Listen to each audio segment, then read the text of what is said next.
ঘড়ির কাঁটা প্রায় এখন 10টা কি 10:30। আমি যেদিন বাড়িতে থাকি সেদিন আমি এত লেট করেই ঘুম থেকে উঠি। তারপর এটা আমার রোজই কাজ, ঠাকুরকে প্রণাম করে বিছানা ঝাড়া, কারণ বিছানা যতক্ষণ না ঝাড়বো ততক্ষণ আমাকে মা খাট থেকে নামতেই দেবে না।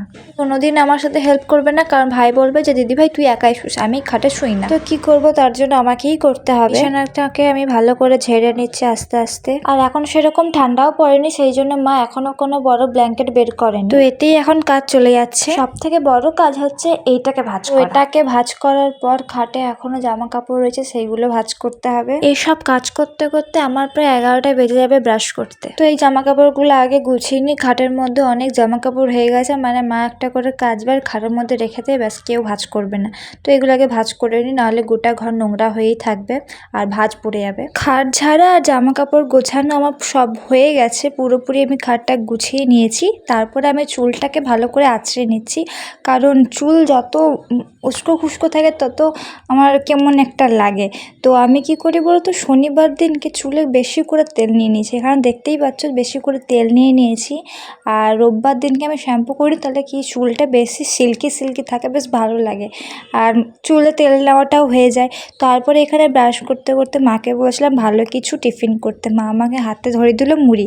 তো কি করা যাবে, এটাকেই আমাকে মন শান্তি করে খেতে হবে। আমি বললাম যে না, আমার আর কিছু লাগবে না, এটাই আমার হয়ে যাবে, যা রান্না করেছো ভালো টিফিনে দিয়েছো।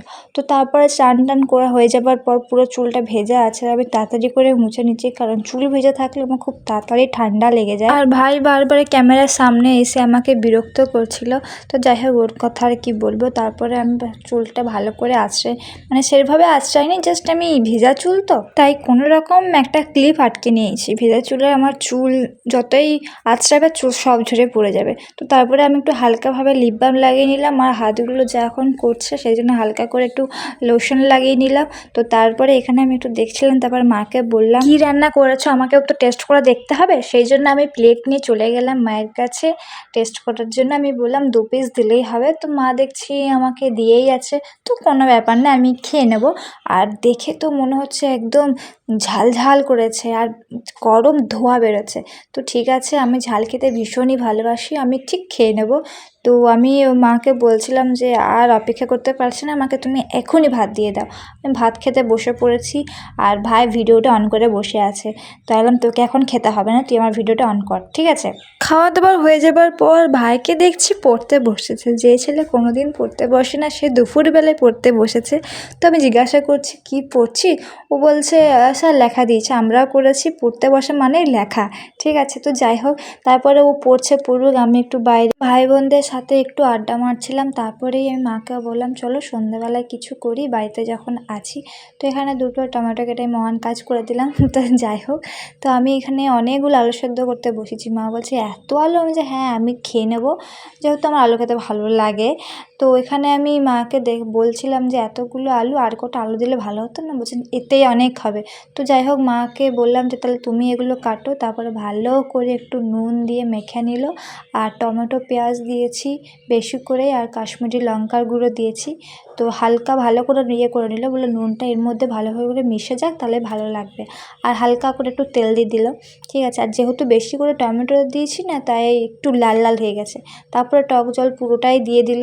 আর এখানে আমি একটু ভালো করে মাখাচ্ছিলাম, মা মাখিয়েছে তাও আমি একটু ভালো করে মাখালাম, কারণ আমার ভালো লাগে না, আমার নিজের করে মাখালেই ভালো লাগে। তো যাই হোক, আমি একটু খেয়ে দেখলাম ভালোই হয়েছে খেতে।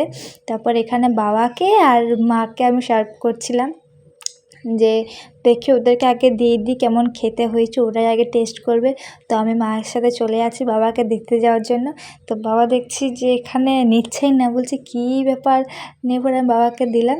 আমি এবার চলে আসছি, এবার পাশ দিয়ে মা বলছে আমার। আর যাই হোক, আমি হেসে তো গড়াগড়ি, আসলে ভুলেই গেছিলাম মাকে দিতে, যেহেতু মা ক্যামেরা করছিল। তো তারপর এখানে আমি একটু খেয়ে দেখছিলাম, আর এখানে আমি টমেটোটা ক্যালি করে খেতে গেলাম, কিন্তু মুখটা আমার 12টা বেজে গেল। তো এখানে আমি অল্প ইয়েতেই নিয়েছিলাম। তারপরে রাতের খাবার, যেহেতু রুটি করেছিল আর একটু সবজি তরকারি করেছিল, ওটাকে এখন খেয়ে নিই। তো আর ভিডিও বেশি বড় করছি না, টাটা।